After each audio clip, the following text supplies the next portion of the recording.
In 25 years of watching Hamilton politics closely, I have never seen such an abuse of power, such a brazen abuse of power as we witnessed from Councillor Lloyd Ferguson this past week.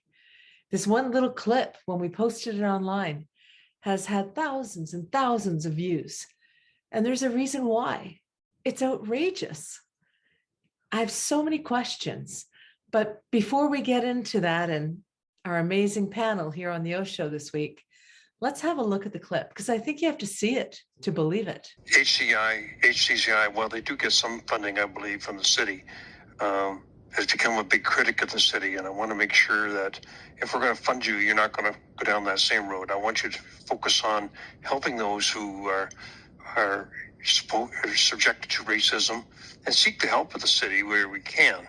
But I just want to say, make sure you stay clear to your mandate. You know, the mayor finally had to write an op-ed or an opinion piece in the Hamilton Spectator about the HCCI and their incorrect criticism of, as what he said. So I'm actually pleased that there is a firewall between the two groups now, and it'll probably and Lyndon, I assume you've been watching this from the sidelines and make sure we don't fall into that same thing that the other group has. So if there is a firewall between HCCI and this new group, that's fantastic, and I'm fully supportive. I know everybody's seeking funding for a lot of causes. Let's get right at it. Lyndon, how did you feel when you heard the comments from Councillor Ferguson? Those comments are very, very dangerous in a community where you're trying to build trust. And it was very hurtful. It was one that was not necessary, and further erodes communities' ability to think that when they speak up, that their voice is being heard. And I just want to come out and say the important work that HCCI does in our communities is needed, and the important work that Kojo Damptey does is needed, and being critical of our public institutions is a part of that democratic process. And as a non-for-profit ED, I know how critical that work is, and we need to be respectful of those voices. And I stand in solidarity with HCCI and the important work that they do. And I stand in solidarity with both of you, all of you, in the important work that you do. But me being here is not a big deal. You being here with Kojo, after being told that your funding, your public funding, is contingent on some sort of a firewall, that takes some courage, Lyndon. So why did you decide to come on the air before council even ratifies the funding and stand in solidarity with Kojo? Why was it important to do that? Yeah, and I think those comments from Councillor Lloyd Ferguson, when you hear them, you realize how problematic they are in the broader scope of the work that needs to be done. You know, when we talk about Hamilton being the hate capital of Canada, it's not a title that anyone wants to walk away with a degree of pride. The important work that is done by Kojo and others in our community is central to that, to being able to combat hate and racism in our community. And so we need to stand in solidarity now, as we have been, and Kojo has been very supportive of me in this role. And so when someone says something like a firewall that needs to be between organizations, we need more solidarity, more compassion, and more comprehensive looking at these issues and building a plan and a strategy to address them. And I think Councillor Ferguson's comments missed the mark and undermine that important work. And I want to say, you know, growing up here in this community, you know how important it is for the next generation to see themselves reflected in our public institutions, to see Black EDs like myself and Kojo as a sense of that they can aspire and do more. And then when you sit in front of council and you hear that, it speaks to the systemic racism in our institutions. And so we have to speak out against it so that the next generation knows that they don't have to, you know, acquiesce or pander to in order to rise up to achieve these goals, that you can be your authentic self and speak truth to power in those moments. And it's really, really important that they see that. Are you concerned you might lose your funding for doing this, for speaking out? I think anytime you have to go in front of an institution to ask for resources, there is a critical ask of, you know, are they going to fund us? What we got there was not that critical ask about how you're operating, you know, what are the important tools that you need? Are you able to do the operation successfully? What you heard was the kind of pandering that generations of Black community knows. It's like, are you gonna go along and get along, or are you going to be difficult? Are you going to be the good one, or are you going to be the bad one? And they pit us against each other, right? And so, I've always been focused on putting forward a plan and a budget that is there to do the work.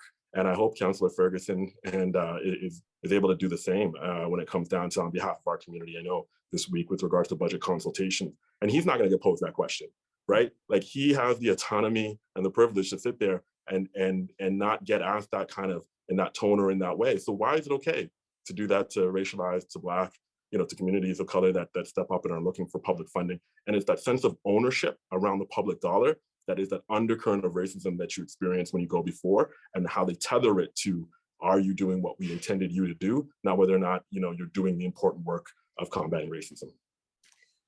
Wow. Kojo, there's a lot I can say to that, and I will, but how did you feel hearing your organization being, I thought, slagged like that? In other words, they're the problem, they're uppity. Kojo says stuff that we don't like. So, you don't get to work with them. I mean, how did that make you feel?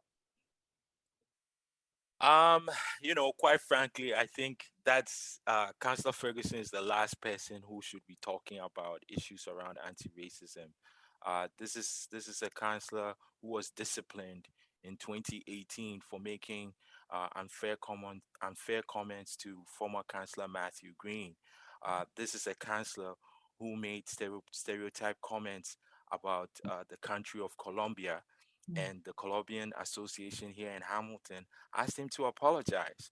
This is a councillor who has made sexist comments about women riding or using cycling infrastructure in our city.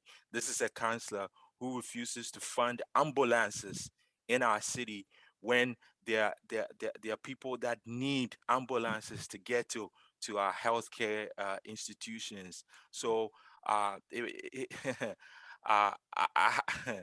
it's just unconscionable to hear someone say that. And the thing that was even amazing and illuminating is that is what systemic racism looks like, and nobody spoke up. The only person that spoke up was Councillor Wilson. And this is why it's so difficult to address the issues of systemic racism. Look at what's happening in Ottawa. Look at when yellow vesters were congregating in our city every Saturday, and we were saying, look, you need to address this. When there was a yellow bus that drove onto the sidewalk, you need to address this. Nobody was saying anything. Now we see what's happening in Ottawa, where now, for some apparent reason, police can't even keep the nation's capital in order. But when Black, Indigenous folks are fighting for their lives, we are tackled to the ground, where so-called shoulder pins are used, excessive force are used. This is a councillor who wanted carding to continue in our city, when we know that carding disproportionately affects Indigenous, Black, and racialized folks. So he's the last person who should be talking about addressing anti-racism in this city. Watching Lloyd Ferguson put conditions on Lyndon's job of who he could associate with and work with and what he could say about the city. I got to ask you, Hugh, you've been working on anti-racism for a long time. I first met you on the anti-hate event that you did back in the spring.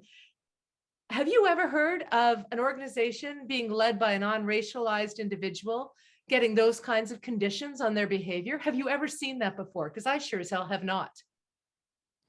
No, absolutely not. And I think that's what's so deeply troubling, as has been identified by Kojo and Lyndon this morning, is that the smackdown that racialized people get for, as has been identified, speaking truth to power, the anti-racism agenda is a social justice agenda that requires all hands on deck.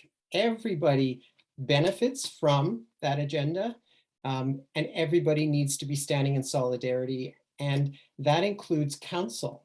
And we've seen the city identify systemic racism as a problem in its institution. We've seen that at the national level, at the provincial level. So this isn't a new thing. This isn't a scary thing, but unfortunately, white fragility surfaces in these kinds of discussions, and people take it very personally. They become very sensitive when uncomfortable topics are raised. And that's what anti-racism work is. It's identifying problematic behaviors, policies, practices, and naming them for what they are, and then taking action to correct them. So, you know, when a white person says to two Black people who appear before them in a presentation, well, you appear to be very competent and very knowledgeable. Good for you, but don't go down this road of criticizing us, because that's not why we're providing you funding. And I'm sorry, that is exactly why that funding is being provided. It's supposed to disrupt this sort of behavior, and which is systemic. So it was just a classic example of racism, white supremacy, and white fragility. To be honest, it was a real disappointment. It's a setback, because the city has been making efforts to implement an action plan, and that includes HCCI, that includes HARRC and other groups that are necessary. This is a very collaborative effort that we all need to be taking together. And if direction to senior staff from council is contrary to that, then we have a major problem. Councillor Wilson, and kudos to her, spoke up to it. And maybe when this goes to a full council on Wednesday, maybe some others will speak against what Councillor Ferguson said to Lyndon. But where has the outrage been? Where has the coverage been against the backdrop of this white nationalist movement across our country, seizing our nation's capital? And here, right in Hamilton, those comments are made to an organization to fight hate. And I didn't see any media coverage of those comments. So, Kojo, I just got to ask you, how do you possibly fight racism if an evidence of systemic racism is right there in front of us and there is silence around the council chambers and silence from our media? Well, we see this every day. And I think HCCI has been in existence since 2001. We've been trying to address this. You know, when he makes a comment like that and nobody says anything, and you, as a former ED for the Community Legal Clinic, he would know in 2019, No Hate in the Hammer started. These were discussions that we had. We made commitments to each organization that we have to start working together. So we are doing our part. That's why No Hate in the Hammer was established. That's why we go to meetings. That's why we have educational panels. We've even gone to extreme measures of even working together to create a just recovery policy document that sees that, look, even though we have our different mandates, we all collectively as a city need to address this issue, because injustice anywhere is a threat to justice everywhere. So we are doing that work.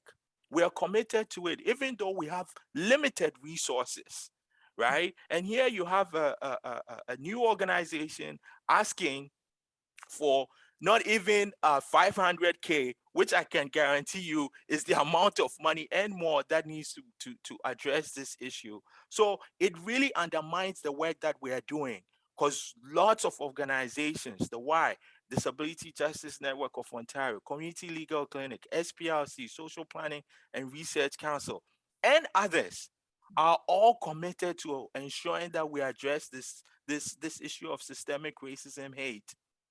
And then you have a councillor who's responsible for policies, procedures, laws of our city, saying, advocating that there should be silos, there should be firewalls to address an issue. I mean, I have to be careful with my words because I know this is public. It's just undermining. And it's really unfortunate that he would do that. And also he undermines the staff at the city, because the staff at the city also depend on all of our organizations. They might not see the work, but we are there time and time and time again. So it was unfortunate that he made those comments, and this is nothing new from him. So it wasn't surprising, but again, this is an example of systemic racism staring us in the face. Lyndon, how do you go forward with HARRC? Because the organization, if I recall, and tell me if I'm wrong, initial funding, it was set up as a way to deal with racism in the city. And then there was some public consultations that some councillors wanted to move back in-house to staff to conduct. And then there was a pause on the funding. And now here we are in a meeting where you're finally getting some funding, to Kojo's point, not much and not enough, but some. And you had to have these conditions. And I have to tell you, somebody likened it to sort of putting a leash on the organization, saying, you know what, you can go a little bit, but you can't, we still have you, we're still controlling you. I mean, how do you go forward in this context? You know, I have an incredible board, and I rely on the guidance of our board. But the question that you're raising is an important one when it comes down to that funding and the precarious nature of the funding stream that we have. So you make that commitment, the city makes the commitment, and then yet you are left to come back time and time again to say, you know, we need this funding in order to do that work. And you just simply can't keep operating and doing the work you can if you keep looking over your shoulder when you need to have a vision and a path ahead. And I think that the city, to Kojo's earlier points around the support from the city and the work that they're doing at the staff level to put out the community well-being plan, the hate mitigation strategy, when a city councillor makes those comments, they undermine and set back all of that important work in the community. And that's the tragedy of it. So then they come and they say they want to fund organizations like ours, but they've put up barriers by those comments, by their actions. That's a veteran city councillor. That's not a first term. In fact, it was the first term city councillor who spoke up. That speaks to the need for change at our city hall. And so when we make those calls for change, what do we get? We get the call from the good old boy club to say, no, no, no, not here, not now. And that's the systemic racism. So when it comes to funding, we need at all levels of government to be able to fund organizations like HARRC, like HCCI, like the Community Legal Clinic, because that is important frontline work that engages communities that are most impacted by hate and racism. And if we're not doing that now, then when are we going to? I started off by saying the hate capital of Canada. That's not a title that you go around in your community wanting to say, but if we're not going to have the uncomfortable conversation, we can't address it. And so, Hugh, how do you feel about the fact that, as far as I'm aware, and I could be wrong, I know Joey Coleman put this out on For the Record, but in terms of mainstream media in this city, there hasn't been a discussion or even a story about what Lloyd said and the chill that sends and the evidence of systemic racism. I'm not aware of any story either, which, as Kojo says, it's not surprising. It is continually disappointing, and it just points to how normalized systemic racism is and how easily it can be ignored because it is so part of everyday life. And I think for those of us with privilege, I mean, as a white male in this society, I have a lot of privilege. It's easy for someone like me to ignore it because I'm not experiencing, you know, the harmful impacts on a day-to-day basis. In fact, if anything, I'm benefiting from it. So it's imperative that folks like me speak up, and in our political leaders, that they show you know, the leadership that is necessary to push this forward. I mean, it's very easy to make an anti-racism, anti-oppression statement and to check a box and say we've had some training, but the hard work is day to day, putting ourselves, you know, through an analysis, looking at our policies and our practices and our legislation and our ways of hiring and, you know, retaining staff. It's at all levels of all of our organizations. And it's just at a macro level with the city because it's a much larger organization with a lot of power. So it's really imperative for all of us to do a lot of unlearning in order to grasp the significance of the daily harm that's being caused by not only microaggressions, but blatant racism. And it's built into the structure. It's how we are socialized. So it's very easy to ignore, pretend it's not there. And because it is such difficult, uncomfortable work, it's tiring, it's exhausting. But imagine for someone who's racialized, you can't walk away from it every day. That is your life. It's imperative that we see that and acknowledge it and stand in solidarity, because how else can we move the agenda forward? And there are important steps that are happening, and there has to be hope that there's going to be change. And Desmond Tutu once said, "How do you eat an elephant? One bite at a time." And it's that progress is too slow, but it has to be the approach that you can make change by working together. And so the audacity to suggest you need to put a firewall between organizations that are both committed to the same cause, I mean, it's mind-boggling. It is. Lyndon, do you want to pick up on that thread on Hugh? I mean, do we eat this elephant one bite at a time? Do you have hope? Do you feel like you're being set up to succeed or set up to fail? Because I got to be honest with you. I mean, if you can't work with Kojo at HCCI, it doesn't sound to me like there's a lot of intent, at least from this one councillor, to have HARRC really be able to fight this issue of racism and hate in our community. I mean, it just sounds like the leash that he's putting on you is going to be counterintuitive to your success.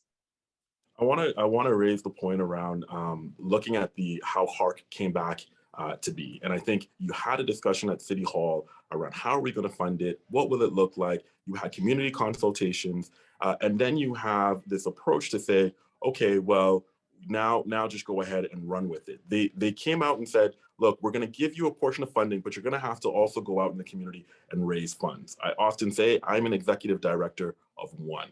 That means here that we have to do the fundraising, we have to be able to do the intake, we have to be able to be responsive to the community needs, and we are just getting back started. And you have these kind of comments and you're saying, we need that funding to operate. I would be, to be very transparent, we needed those funds 4 or 5 months ago. And we're now getting into a point where we're trying to get the funds that we need to be able to budget, plan, and prepare. And that shouldn't be the case. And it puts us in a precarious position, and they know that. And I think that's what the comments around Lord Ferguson kind of point out is, you've been doing this a long time. Why is it when we show up as organizations that you're not funding us, that the funding isn't there ready to go, that it isn't established, that you haven't found that place for us to operate? And then you come back and say, oh, well, you have an independent board, right? But yet you come back and you say, wait, but you're not going to do it that way. And so they want to have that leash and that ability to pull us in and say, well, how are you operating? Who are you operating with? How is that going? And it's that long reach. Oftentimes when you're Black and you work in the public service, you know that feeling. In order to be able to move within these power structures, you feel it. Are you being the Black person who is performing the way that they would like you to in order to get that advancement and that next career opportunity, or where it is? It's a different gaze to what he was talking about. He's mentioning it, that it's a different way in which the world that we have to operate in than other individuals do. And it leads to harm in our community. That's why you have a lawsuit by Black federal employees saying, the underrepresentation in public service. Why is that there? When you hear comments like Lord Ferguson, you have to ask yourself, how many racialized individuals walk the halls and work at City Hall and can provide the service that you can turn to? There's not many. And so now they're looking at hiring an equity officer within the HR department. And I have to say, do you have a lot of hope when you still have the senior leaderships making that comment? That should be an independent process from what they currently have, but they want to bring it into the same structure to operate and saying, look, we just spent $300,000 on equity in the workplace. Everything is going to be okay, but they're not actually embodying the work. And that's the problem that we see perpetuating all the time. They're not reflecting it, and we need them to start to do that at our senior level. That includes the mayor. And that's what Kojo has been saying, right? And so he is doing the important work of holding our institutions accountable, and they don't like that. And that is something that we need to acknowledge here, that they're not comfortable with it, and they didn't want to see another individual, i.e. a Black man of an organization, come out and perpetuate that again. That's not what they want. And so as a community, we need to decide, and we need to step up, and we need to be holding them accountable at the table to say, this is not right. You need to change how you're doing it. And we need you to make sure that funding is there at the beginning, not afterwards. And we need to remove those restrictions. We need them to be able to act and have their autonomy to act in the way that they should.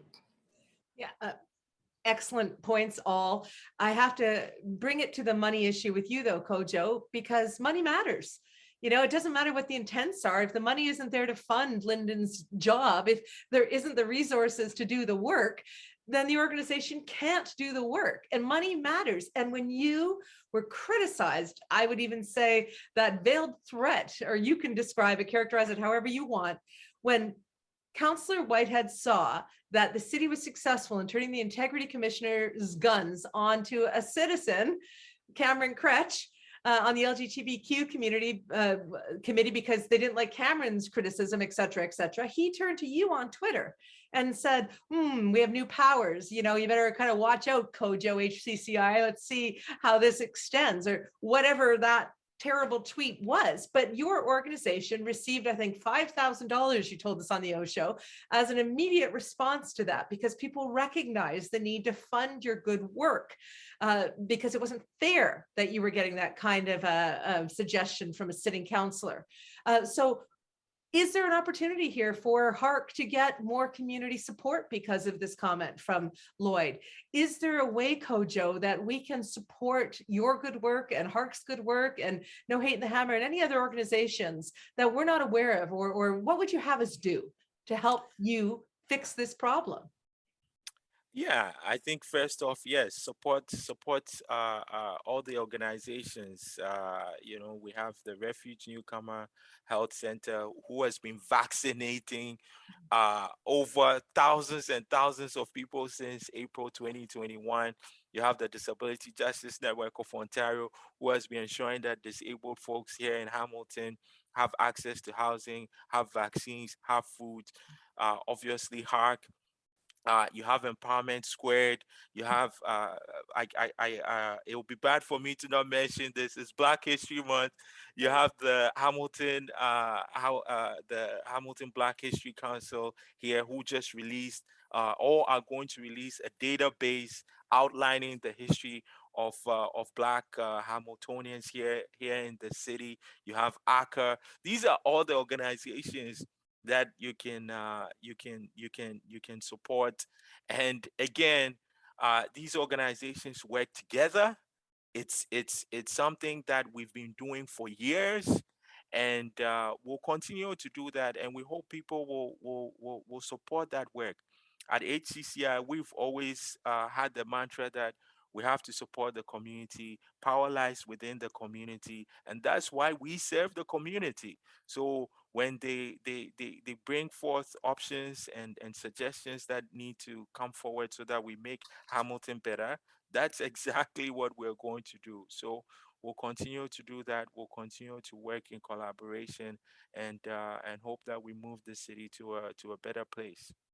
Well, I want to thank you both, Lyndon and Kojo, for having the courage to demonstrate to the city and to councillors who I know watch this program that there's no firewall, that there can't be a firewall. It doesn't make sense. It's about solidarity and support and working together to solve racism and to make our city more just. So I appreciate your courage and the work you do every single day.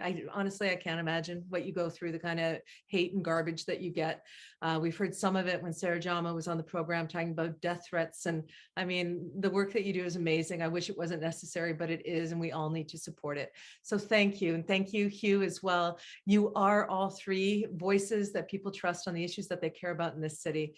And we need to keep working together. So thank you for being on the OShow, and please stay safe.